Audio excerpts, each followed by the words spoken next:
Bonjour à toutes et à tous. Et si l'art ne servait pas à raconter des histoires, mais à nous faire ressentir ce que les mots ne peuvent même pas approcher?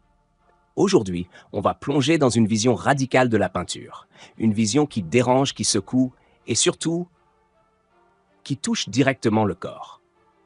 Avec Gilles Deleuze et la peinture de Francis Bacon, on quitte le monde du sens, du langage et des récits bien ordonnés, pour entrer dans un univers de force, de tension et de sensations brutes.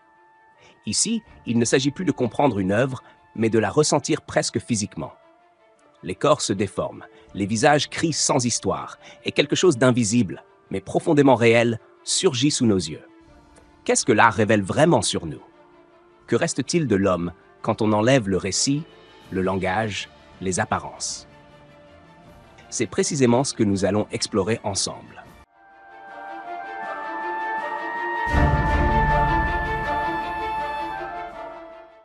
Ce livre consacré à la peinture de Francis Bacon dépasse largement le simple cadre de l'histoire de l'art.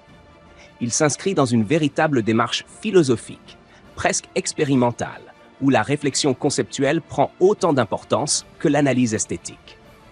Ce n'est pas seulement un ouvrage sur la peinture, c'est une tentative de penser ce que la peinture fait ressentir, au-delà de ce qu'elle montre. Le titre, Logique de la sensation, fait écho à un autre ouvrage majeur de Gilles Deleuze, Logique du sens. Mais le déplacement est essentiel. Alors que la logique du sens renvoie au langage, à la raison, à ce qui peut être compris et formulé, la logique de la sensation ouvre un tout autre territoire. Ici, il ne s'agit plus de comprendre, mais de ressentir. On entre dans un domaine plus instinctif, plus immédiat, presque impossible à traduire en mots. La sensation échappe au langage. Elle se vit, elle s'impose. En s'intéressant à l'œuvre de Bacon, Deleuze met en lumière cette dimension fondamentale.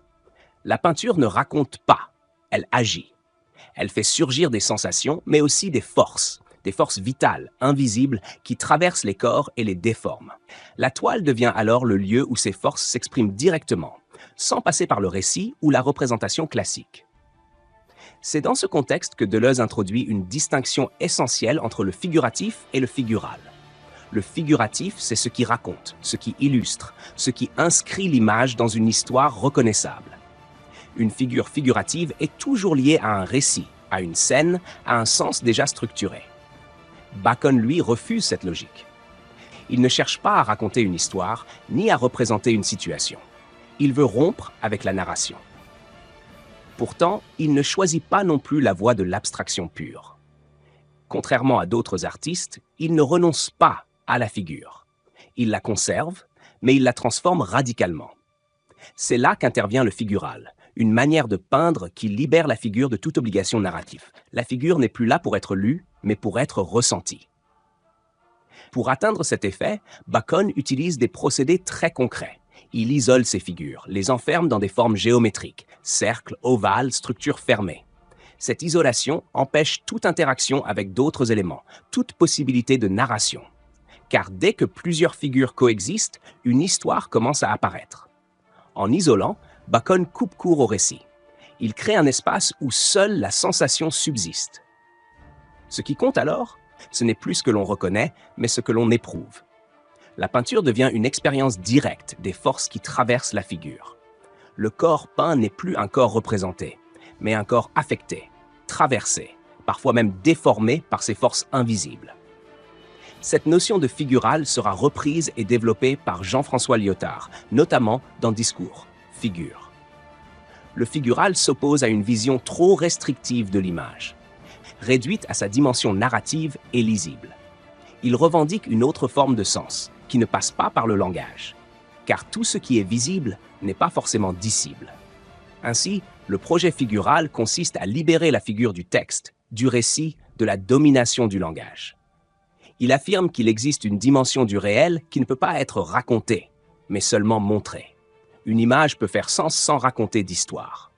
Elle peut frapper, bouleverser, sans jamais se traduire en mots. En ce sens, le figuratif appartient au domaine du rationnel, du lisible, du cérébral. Le figural, lui, relève du nerveux, de l'intensité immédiate. Il agit directement sur le système sensible. Là où le figuratif organise et explique, le figural percute et déborde. Au fond, Deleuze nous invite à repenser notre rapport aux images. Voir ne signifie pas toujours comprendre. Certaines images ne demandent pas à être interprétées, mais à être vécues. Elles ouvrent un espace où la pensée passe par le corps, où le sens surgit sans passer par les mots.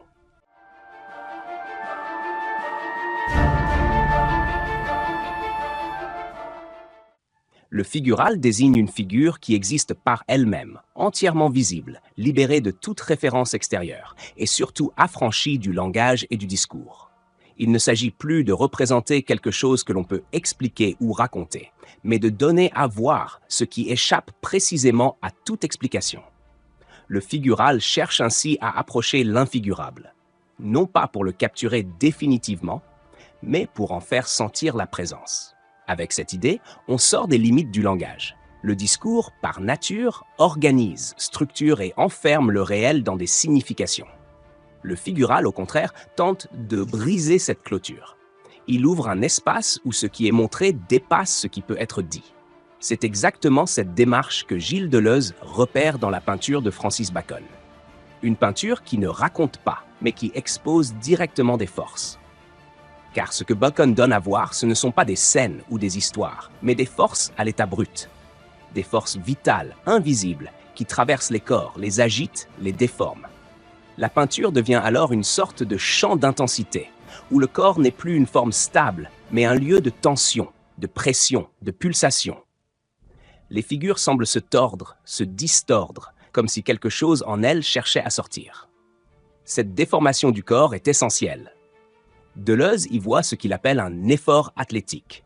Le corps tente de s'arracher à lui-même, de dépasser ses propres limites. Ce mouvement exprime une intensité vitale extrême, presque insoutenable, qui traverse la figure. Le corps n'est plus simplement représenté, il est en train de devenir autre chose, sous l'effet de forces qui le dépassent. C'est dans ce contexte que Deleuze introduit une notion frappante, celle de la viande. Chez Bacon, la viande n'est pas un simple motif, c'est une idée centrale. Elle désigne la chair dans ce qu'elle a de plus vulnérable, de plus exposé, de plus sensible. La viande, c'est la souffrance inscrite dans le corps, la sensation accumulée, déposée dans la chair. Elle est comme une mémoire vivante des affects. Deleuze va jusqu'à écrire « Tout homme qui souffre est de la viande ». Autrement dit, la souffrance ramène l'être humain à une dimension brute, corporelle, presque animale. La viande devient alors une zone de rencontre entre l'homme et la bête. Dans la douleur, les frontières s'effacent. L'homme qui souffre retrouve une forme de bestialité, tandis que l'animal qui souffre révèle une sensibilité profondément humaine. Cette indistinction est essentielle. Elle montre que la sensation, dans sa forme la plus intense, dépasse les catégories habituelles. Elle traverse tous les êtres vivants. La viande devient ainsi une image puissante de cette condition partagée, un mélange de vulnérabilité, de douleur et d'intensité. Dans la peinture de Bacon, cette dimension apparaît de manière saisissante. Les corps semblent parfois réduits à de la chair, exposés, ouverts, traversés par des forces qui les dépassent. Et c'est là qu'intervient une autre notion importante chez Deleuze, celle du cri. Le cri est étroitement lié à la viande. Deleuze écrit que le cri qui sort de la bouche, la pitié qui sort des yeux ont pour objet la viande. Le cri n'est pas simplement un son, c'est une expulsion du corps, une fuite de l'intérieur vers l'extérieur. C'est le moment où le corps ne peut plus contenir l'intensité qu'il subit. Dans les tableaux de Bacon, les figures semblent souvent prises dans des spasmes, des tensions extrêmes. Le corps déborde de lui-même, comme s'il ne pouvait plus se contenir. Le cri devient alors la forme la plus directe de cette explosion. Il capte ce moment où les forces vitales se manifestent de manière brute, sans filtre. Mais ce qui est essentiel, c'est que Bacon ne cherche pas à représenter l'horreur. Car l'horreur implique une histoire, une situation, une cause. Elle réintroduit du récit, du figuratif, du spectaculaire. Or, Bacon veut éviter cela. Il ne cherche pas à choquer par une scène, mais à faire ressentir une intensité. C'est pourquoi il s'intéresse au cri plutôt qu'à l'horreur. Le cri est pur, immédiat, sans explication. Il appartient pleinement à la logique de la sensation. Il donne accès à ces forces invisibles qui traversent le corps et le transforment. Au fond, la peinture de Bacon, telle que la lit Deleuze, ne représente pas le monde. Elle en extrait des intensités. Elle montre ce qui, dans le vivant, déborde toute forme stable, toute signification claire. Elle nous met face à une réalité qui ne peut pas se raconter, mais seulement se ressentir.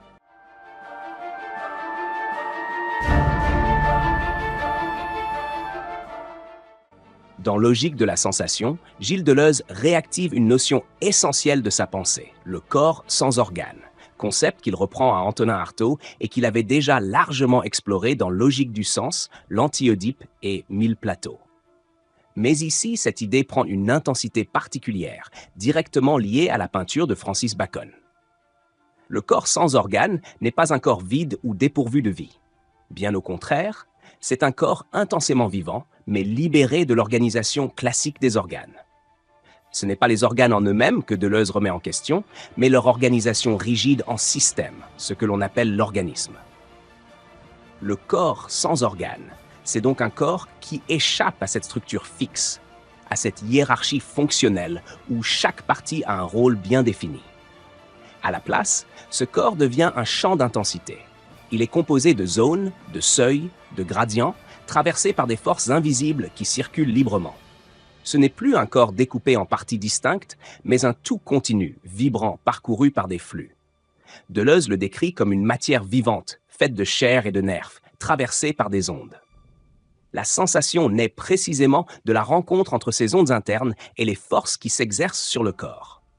Dans cette perspective, le corps n'est plus une structure stable, mais un système ouvert, presque hydraulique. Un ensemble de passages, de seuils, de communication entre des intensités. Ce sont ces circulations qui définissent le corps, et non plus son organisation anatomique. C'est exactement ce que Bacon cherche à peindre.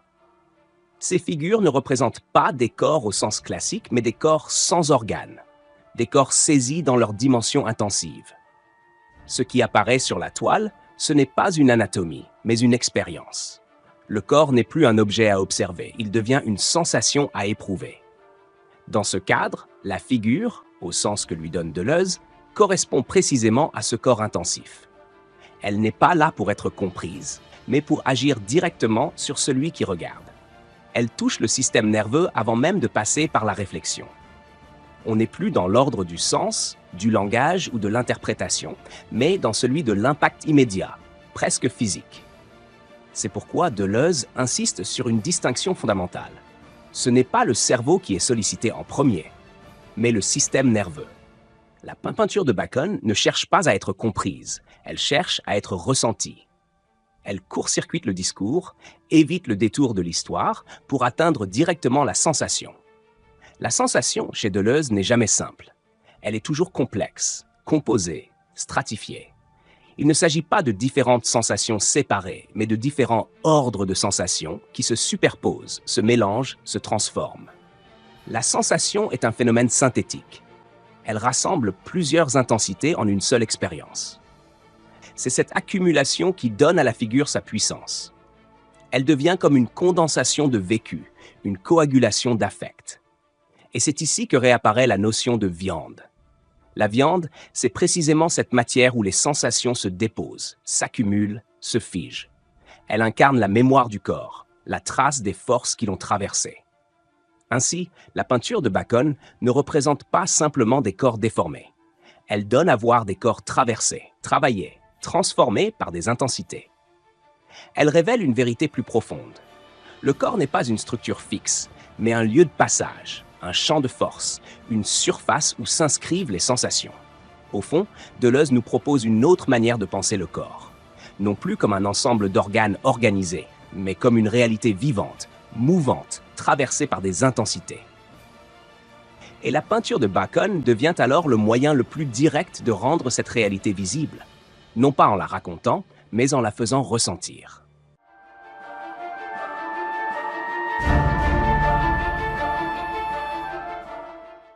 Selon Gilles Deleuze, la peinture de Francis Bacon ne relève pas du registre des sentiments au sens classique. Il ne s'agit pas d'exprimer des émotions identifiables ou racontables. Chez Bacon, il n'y a pas de psychologie, pas de narration intérieure. Il n'y a que des affects, des sensations, des impulsions brutes. Autrement dit, quelque chose de plus immédiat, de plus physique, de plus profond que les sentiments. La sensation devient alors centrale, C'est elle qui guide, qui oriente, qui détermine l'instinct à chaque instant. Mais attention, l'instinct ne cherche pas simplement le plaisir. Il ne vise pas ce qui est agréable au sens banal. Il cherche la sensation la plus juste, celle qui correspond le mieux à l'état du corps à un moment donné, selon qu'il se contracte, se tend ou se dilate. Le corps devient ainsi un espace en perpétuel ajustement, à la recherche d'un équilibre entre les forces qui le traversent. Car ces forces sont bien là, invisibles mais agissantes. Elles travaillent le corps de l'intérieur, le traversent, le modifient, le déforment. Les figures de Bacon portent la trace de ces forces.